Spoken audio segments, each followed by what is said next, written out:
Ho ricevuto la richiesta di riorganizzare la cameretta di una bambina di 5 anni che vorrebbe aggiungere una scrivania e avere più spazio per tutti i suoi libri e giochi. Ciao, sono Isabella e mi occupo di architettura ed interni. Benvenuti sul mio canale. Vi presenterò delle consulenze di arredo che ho già realizzato e che ci serviranno per capire come potrete realizzare la vostra casa dei sogni. Se volete una consulenza personalizzata, vi lascio il link sotto per vedere come fare. Iscrivetevi al canale se non volete perdere i miei prossimi video e attivate la campanellina per essere avvisati.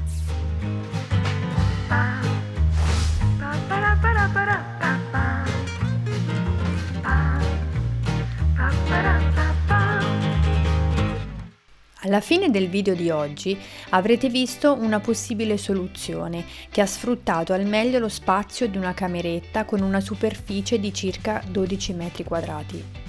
Lo scaffale esistente si sposta al centro della stanza, così da creare una sorta di divisorio fra la zona del riposo e lo spazio più attivo della scrivania, che ho sistemato vicino alla finestra per avere la giusta illuminazione.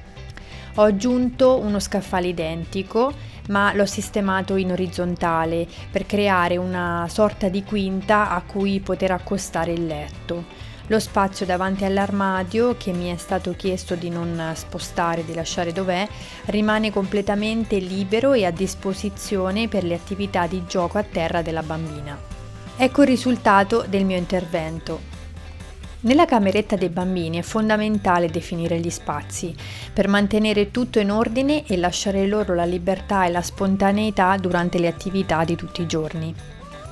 È essenziale che la zona intorno al letto concili la quiete e il rilassamento affinché possano riposare bene durante il sonno.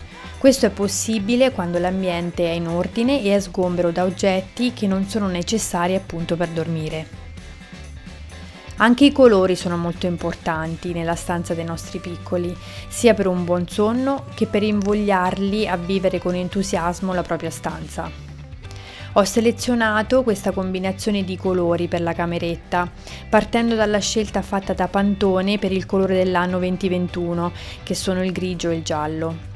Ho poi aggiunto un tocco di rosa, che per fortuna non è più relegato a colore di genere, in questo caso femminile, o dell'infanzia, ma è l'espressione di uno stile di vita che riflette spiritualità, benessere e tendenza a una vita appunto più in armonia con la natura.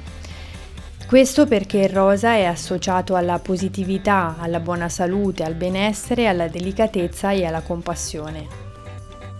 Grazie per aver visto il video e se vi è piaciuto lasciate un bel like. Vi ricordo di iscrivervi al mio canale per essere avvisati quando pubblicherò altri video e se avete bisogno di una consulenza vi lascio il link sotto per vedere come fare. Vi aspetto, ciao!